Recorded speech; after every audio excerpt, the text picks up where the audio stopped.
بسم اللہ الرحمن الرحیم نحمدہ ونصلی ونسلم علی رسولہ الکریم اما بعد اعوذ باللہ من الشیطان الرجیم بسم اللہ الرحمن الرحیم وَلَقَدْ يَسَّرْنَا الْقُرْآنَ لِلذِّكْرِ فَهَلْ مِن مُدَّكِرٍ وقال النبی صلی اللہ علیہ وسلم القرآن حجۃ لک او علیک اور کما قال علیہ الصلاۃ والسلام۔ ہمارا یہ مبارک سلسلہ قراءت قرآن کا، تجوید قرآن کا بفضل اللہ تعالی چل رہا ہے۔ اس کا آج یہ اگلا سبق ہے۔ گزشتہ سبق کو دہراتے ہوئے جس میں ہم نے مختصراً الف کی مشق کی تھی، ہم نے اس کی ادائیگی کی کوشش کی تھی، ہم نے اس سبق کو پڑھا تھا، اور چونکہ یہ جو ہماری کلاس اور ہمارا یہ مبارک سلسلہ ہے یہ بار بار پڑھنے والا ہے، خاص کر حروف تہجی، اس کی مشق بار بار کرنی پڑتی ہے، اور حروف تہجی کی صحیح ادائیگی کے بعد اگلا مرحلہ قرآن کریم کی تلاوت کا ہوتا ہے۔ تو حروف تہجی جب صحیح طور پر انسان ان کو پڑھ لیتا ہے اور ادا کر لیتا ہے تو قرآن کریم کی تلاوت اتنی ہی اعلیٰ اور عمدہ ہو جاتی ہے، اور وہ ہمارے اس مبارک سلسلے کا مقصد بھی ہے۔ ہم نے پڑھا تھا الف الف الف، آپ حضرات کے سامنے قاعدہ ہوگا، اس قاعدے کو سامنے رکھ کے اس کا جو پہلا حرف ہے، عربی کے 29 حروف میں سے جو پہلا حرف ہے الف، الف یہ جو اوپر کے دو دانت ہیں اس کو آپ نے نیچے جو ہونٹ ہے اس کے ساتھ لگانا ہے، تو اس سے یہ الف ادا ہوگا۔ الف، یہاں پر یہ بات بھی سمجھتے جائیں کہ الف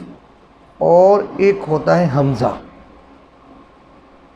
عام لوگ ان میں کوئی فرق نہیں کرتے ہیں، لیکن حقیقت یہ ہے کہ اس کے اندر فرق ہے۔ ان کا الگ مخرج ہے جہاں سے یہ ادا ہوتے ہیں، اور ان کی الگ آواز ہے۔ جب ان کا مخرج بھی جدا ہوا اور آواز بھی الگ اور جدا ہے تو پھر یہ ایک چیز نہیں ہے۔ عام طور پر عمومی لحاظ سے جو عوام لوگ ہیں وہ حمزہ کو بھی الف کہہ دیتے ہیں۔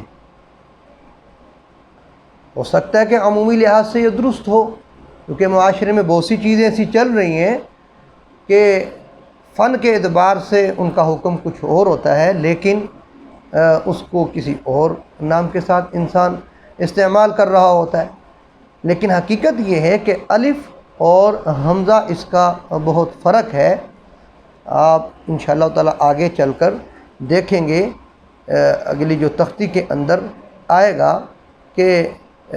الف اس کی ایک بہت بڑی مشق وہاں کی گئی ہے۔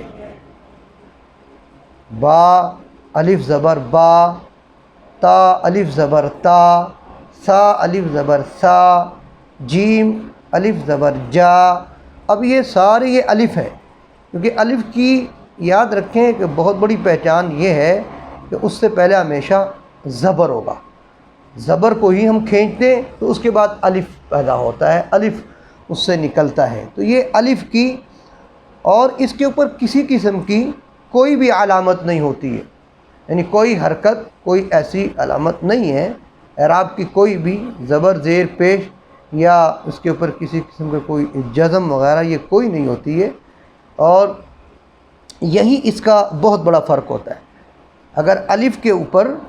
آپ کوئی بھی حرکت دے دیں تو وہ پھر الف اگرچہ ظاہری شکل میں ہوتا ہے لیکن اس کو ہم حمزہ کہیں گے،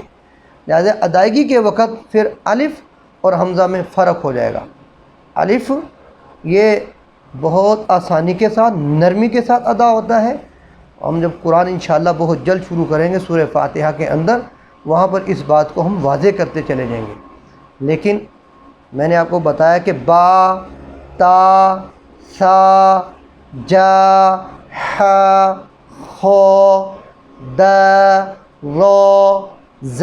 مثال کے طور پہ یہ سارے الف ہیں۔ اب دیکھیں الف ہیں، الف پہ کچھ بھی نہیں، اس سے پہلے جو حروف ہیں ان کے اوپر زبر ہے۔ لیکن اگر اس کے اوپر آپ کوئی بھی حرکت لے آئیں، آ، ای، او، زبر زیر پیش کی، یا م، ب، ت، آپ نے اس کو ساکن کر دیا، آپ نے الف کے اوپر سکون پڑا، کوئی حرکت نہیں ہے، تو حرکات و سکنات کی صورت میں یہ حمزہ کہلائے گا۔ حمزہ کی اپنی بھی ایک شکل ہے، لیکن وہ الف جس کے اوپر کوئی حرکت آ جائے یا وہ ساکن ہو جائے تو وہ پھر الف نہیں بلکہ اس کو حمزہ کہیں گے۔ لہذا ادائیگی کے اندر حمزہ میں قدر سختی ہے، الف کی نسبت کیا ہے؟ سختی ہے۔ الحمدللہ، اعوذ باللہ، اب الحمد نرمی کے ساتھ، تسہیل کے ساتھ نہیں پڑھیں گے ہم اس کو، بالکل نرمی کے ساتھ الحمد قدر سختی ہوگی، کیونکہ الحمد جب ہم الحمد کہہ رہے ہوتے ہیں تو اس وقت حمزہ کے اوپر زبر ہے، اس زبر کی وجہ سے یہ حمزہ ہے۔ اگر یہ ظاہری شکل میں یہ الف ہے لیکن یہ حمزہ ہے، لہذا اس صورت کے اندر ہم الحمد نہیں کہیں گے، نرمی کا الحمد۔ اور اسی طریقے سے آگے چلتے ہوئے اسی سورہ الحمد کے اندر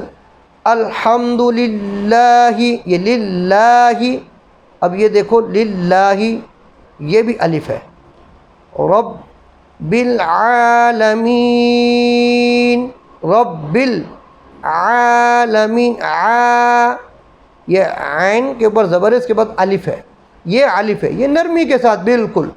یہ جو منہ کا خلا ہے، منہ کے خالی جگہ ہے، اس کے اندر یہ ادا ہوتا ہے، یہ الف کہلاتا ہے۔ اور اس الف کے اوپر جب بھی کوئی حروف جو حرکات یا سکنات آئیں گے، سکون آئے گا تو یہ کیا کہلائے گا؟ یہ حمزہ ہوگا۔ اور اس فرق کو ہم نے سامنے رکھنا ہے۔ اس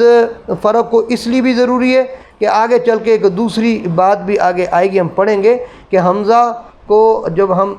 تحقیق کے ساتھ پڑھیں گے، تحقیق کا مطلب ہے کہ اس کو اپنے مخرج میں رکھ کے ذرا سختی کے ساتھ پڑھیں گے تو عین کے ساتھ اس کا فرق ہو جائے گا۔ اکثر التباس حمزہ اور عین کا ہوتا ہے کیونکہ الف ہے، اور الف کے اوپر جب کوئی حرکت آ جاتی ہے تو وہ حمزہ ہو جاتا ہے، تو یہیں پر ہم اس کو سبق پڑھیں گے اور اس کا فرق کریں گے، اور اس فرق کا یہ فائدہ ہو جائے گا کہ الف کا یہ جو حرف ہے اس کے ساتھ حمزہ کو بھی قدر ہم نے سمجھ لیا اور عین کو بھی کسی قدر ہم نے سمجھ لیا۔ اگرچہ عین حروف ہلکی ہے، وہاں ہم اس کی مشق زیادہ کریں گے، وہاں پر بھی ہم یہ بتائیں گے بھئی عین اور حمزہ کے اندر یہ فرق ہے، نہیں فرق کریں گے تو پھر معنی بدل جائے گا۔ شروع کے اندر میں نے قرآن کریم کی آیت مبارکہ پڑھی تھی، نبی پاک علیہ الصلوۃ والسلام کی ایک مبارک حدیث پڑھی تھی کہ القرآن حجۃ لک او علیک، یہ قرآن ہمارے حق کے اندر دلیل بنے گا کل قیامت والے دن یا ہمارے خلاف۔ دلیل کیسے بنے گا؟ آپ ماشاءاللہ اس مبارک کلاس کو آپ حضرات اس کے شریک ہیں، اس کے شرکاء ہیں، آپ غور سے اس کو پڑھیں، اللہ تعالیٰ کی کتاب پہ توجہ دیں تو یہ آپ کے لیے انشاءاللہ تعالیٰ نافع بنے گا، آپ کے حق میں دلیل بنے گا، اور اس کی جو سفارش ہے، اس کا یہ جو اللہ کے حضور دلیل بننا ہے، اللہ کے ہاں اس کا بڑا مرتبہ ہے۔ یہ ایسی شافع و مشفع قسم کی کل قیامت والے دن سفارش ہے کہ اللہ کے ہاں قرآن کی سفارش کو رد نہیں کیا جائے گا۔ لہذا اس کلاس کے ذریعے سے جو لوگ اہتمام کریں گے اور پڑھنے کی کوشش کریں گے، انشاءاللہ تعالیٰ آپ حضرات ہمیں بتائیں بھی، ہمیں آگاہ کریں کہ جو ہے نا اس حرف کو پھر پڑھا جائے، تو انشاءاللہ تعالیٰ اس میں یہ سہولت بھی ہے کہ آپ کے بتانے پر ہم اس حرف پہ زیادہ وقت لگائیں گے انشاءاللہ تعالیٰ۔ جب تک ہمارا یہ سلسلہ مکمل نہیں ہوتا تو یہ سلسلہ انشاءاللہ مبارک اس طرح ہی جاری رہے گا۔ دعا کریں اللہ تبارک و تعالیٰ قرآن کو میرے اور آپ کے لیے ہم سب کے حق میں سفارشی بنائے، دلیل بنائے، اور اس کی مخالفت سے اللہ تعالی ہماری حفاظت فرمائے۔